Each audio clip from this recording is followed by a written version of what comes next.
আজকে একটি বিষয় বলতে চাই, সেটি হচ্ছে যে বাংলাদেশের ২০ কোটি মানুষ পারভেজ হত্যার এই অপরাধের যদি বিচার নাও চায়, তাহলে আমি কিন্তু কখনোই এই বিচার চাওয়া থেকে এক পায়ে বিগত নড়ব না। আমি এর বিচার চেয়ে যাব, কারণ এর অপরাধটা কোথায় ছিল সেটা উদ্ঘাটন করে দেখাবে না জনগণকে। জনগণ জানতে চায় যে একটা মানুষকে কি শুধু হাসির জন্যই মেরেছে, নাকি তার পেছনে ছিল অন্য কোনো রহস্য, সেটা জনগণ দেখবে না। অপরাধীরা অপরাধ করে ছাড়া পেয়ে যাবে, আর নিরীহ মানুষ হাসির কারণে নিরীহ মানুষকে মরতে হবে। এটা কি কখনো কেউ, যারা রক্তে মাংসে গড়া মানুষ, যারা পাগল নয়, যারা সন্ত্রাসী নয়, যারা খুনি নয়, তারা কি এটা মেনে নেবে কখনোই যে হাসির জন্য একটা মানুষকে জীবন দিতে হবে? এটার মূল অপরাধ কারা, তাদের মধ্যে ৩ জনকে গ্রেফতার করেছে, আমরা শুনেছি তার পরের দিন। কিন্তু এর মাস্টারমাইন্ড হচ্ছে ২ জন মেয়ে, তাদের বয়ফ্রেন্ডকে ডেকে এনে ছেলেটিকে মারিয়েছে। কিন্তু সেই ২ জন মেয়েকে সাময়িকভাবে ইউনিভার্সিটি থেকে বহিষ্কৃত করেছে, কিন্তু আইন এখন পর্যন্ত তাদের গ্রেফতার করেনি এবং তাদের গ্রেফতার দেখাতে পারেনি। কিন্তু এটাই তো আমরা খুঁজে পাচ্ছি না। তাহলে কি অপরাধীরা অপরাধ করে ছাড়া পেয়ে যাবে, আর এরকম নিরীহ মানুষকে পৃথিবী থেকে চলে যেতে হবে অযথাই? পারভেজ কিন্তু একটা মায়ের একটাই সন্তান, আরেকজন তার একজন বোন আছে, তবে তার আর ছেলে নেই। পারভেজের কোনো ভাই নেই, সে শুধু একাই, তার বোন আছে।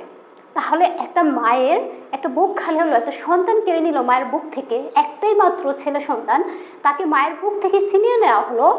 মা এখনো জানতেই পারেনি যে তার ছেলের অপরাধ কি। তার ছেলে হাসি খুশি ছেলে, হাসবে, বন্ধুদের সাথে কথা বলবে, সেই কারণে তার ছেলেকে মেরে ফেলা হবে? তার কি জানার অধিকার নেই যে আমার ছেলেকে সন্ত্রাসীরা, অপরাধীরা হত্যা করলো, আমার নিরীহ সন্তানকে?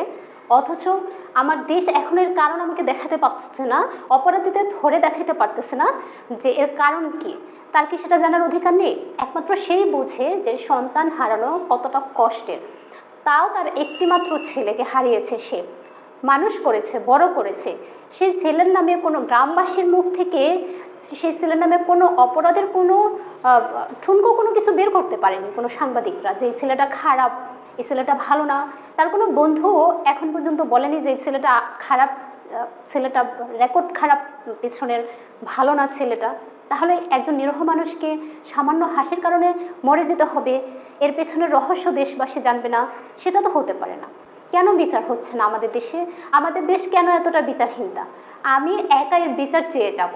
আমি এখনও যাচ্ছি, আমি যতদিন না বিচার হবে, যতদিন না অপরাধীরা ধরা পড়তেছে, ততদিন পর্যন্ত আমি বিচার চেয়ে যাব। ওই মেয়ে দুটো এখনও কেন গ্রেফতার হচ্ছে না? যারা আসল অপরাধী, যারা মাস্টার মাইন্ড, কিন্তু তাদের এখন পর্যন্ত ধরা হচ্ছে না। এর পেছনের রহস্য তাহলে কিভাবে উদ্ঘাটন করা হবে? আসলে এর পেছনের কারণ কি? এর পেছনে কিন্তু কোনো রাজনৈতিক উদ্দেশ্য ছিল বা অন্য কোনো কারণ ছিল, সেটা আমরা জানতে চাই, সেটা দেশের মানুষ জানতে চায়। হাসির কারণে তো একটা মানুষের জীবন যে নিতে পারে না, সেটা তো বিচার হওয়া দরকার, কঠোরভাবে বিচার হওয়া দরকার। কাল রাতে একটি ঘটনা শুনেছি, সেটি হচ্ছে যে একজন জুলাই আন্দোলনের একজন শহীদের মেয়ে, জসিম ছিল তার নাম, তার মেয়ে ধর্ষণের শিকার হয়েছিল তার বাবার কবর জিয়ারত করতে যেয়ে। অপরাধীদের পুলিশ গ্রেফতার করেছে, অথচ সেই অপরাধীরা ছাড়া পেয়ে গেছে, আর সেই শোক সইতে না পেরে মেয়েটি আত্মহত্যা করেছে। এরকমটা একটি নিউজ, এরকম খবর গতকাল রাত থেকে সোশ্যাল মিডিয়ায় ভেসে বেড়াচ্ছে। এতটা বিচারহীনতা বাংলাদেশ কেন থাকবে? আইন এতটা দুর্বল কেন থাকবে? এই মেয়েটা যে আত্মহত্যা করলো, এর দায় কে নেবে? কই, মারা গেল, আত্মহত্যা করেছে, এরপরে ক্ষতি হয়ে যায়, এরপরে সব রাজনৈতিক দল কি করে বাড়িতে যে হাজির হয় সান্ত্বনা দেওয়ার জন্য। কই, বেঁচে থাকতে তো মেয়েটি বিচার পায়নি। এর বিচার কারা করবে? বিচারগুলো আপনারা কেন করছেন না? এই বিচারগুলো মানুষগুলো কেন, নিরপরাধ মানুষগুলো পৃথিবী থেকে কেন যেতে হচ্ছে নিরপরাধ, আর অপরাধীরা কেন ছাড়া পেয়ে যাচ্ছে? তারা কেন বুক ফুলিয়ে পৃথিবীতে নিঃশ্বাস নিচ্ছে? আমাদের আইন এতটা নড়বড়ে, এতটা বেমানান কেন? এতটা আইন কেন কঠোর হচ্ছে না? একটা দেশের আইন যদি কঠোর না হয়, সেই দেশের কেমন পরিস্থিতি চলতে পারে? একদম হাস্যকর পরিস্থিতি চলতেছে না?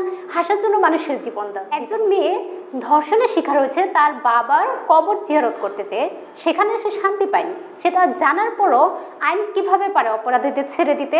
এবং সে মেয়ে কেন আত্মহত্যা করলো? এর দায় কে নেবে?